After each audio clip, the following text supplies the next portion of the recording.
The Disability and Philanthropy Forum presents Amoretta Morris, President at Borealis Philanthropy. One of our first lessons, maybe, just a continued lesson in this work, is that as we consider ourselves as a social justice intermediary, we consider ourselves accountable to movements and accountable to movement priorities. And so for us, part of what funding for liberation means is letting communities define liberation on their own terms. And so we see our role as unlocking the masses of resources that are out there, right? So maybe I'll tie that to lesson number 2, which is just thinking big. Being able to think big and to genuinely hold a posture of abundance, because it is so easy for us in our communities, because of our life experiences, because of the barriers that have been placed ahead of us, right, to think from a place of scarcity, right? And part of that, and for us, and for many times when we're doing that, it's because, we're used to making $1 out of 15 cents, right? I mean, even that's one of the things we heard from the data.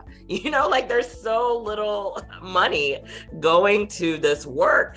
And even with that, look at what we have done, right? And so we shouldn't have had to work on so little resources, but look what we've been able to do.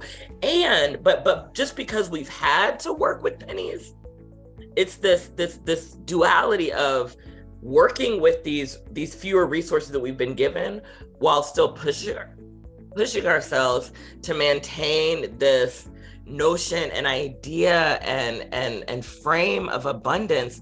Because the other lesson about moving in philanthropy and raising money and being in these places is having to remind ourselves how much money is actually in play.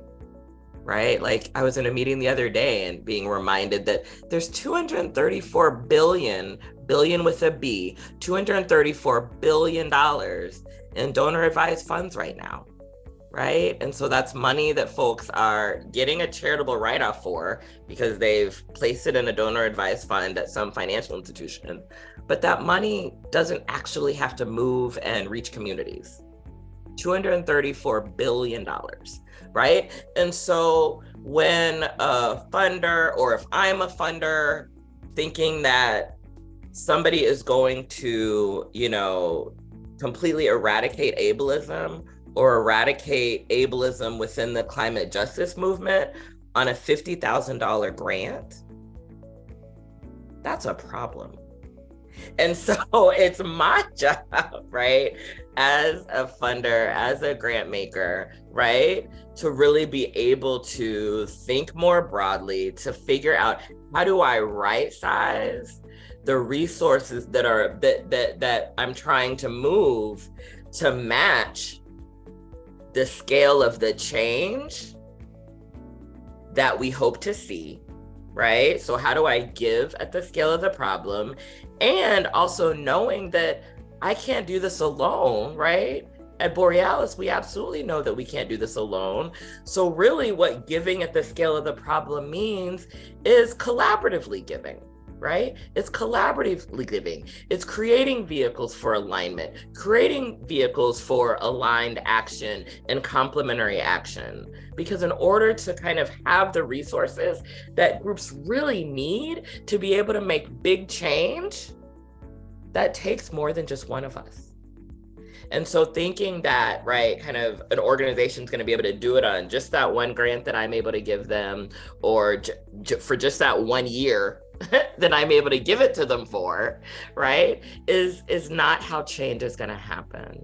And so those are just this abundance thinking and this clarity that communities must be able to define liberation on their own terms. Those are two of the lessons and the ways in which we try to move in our work at Borealis.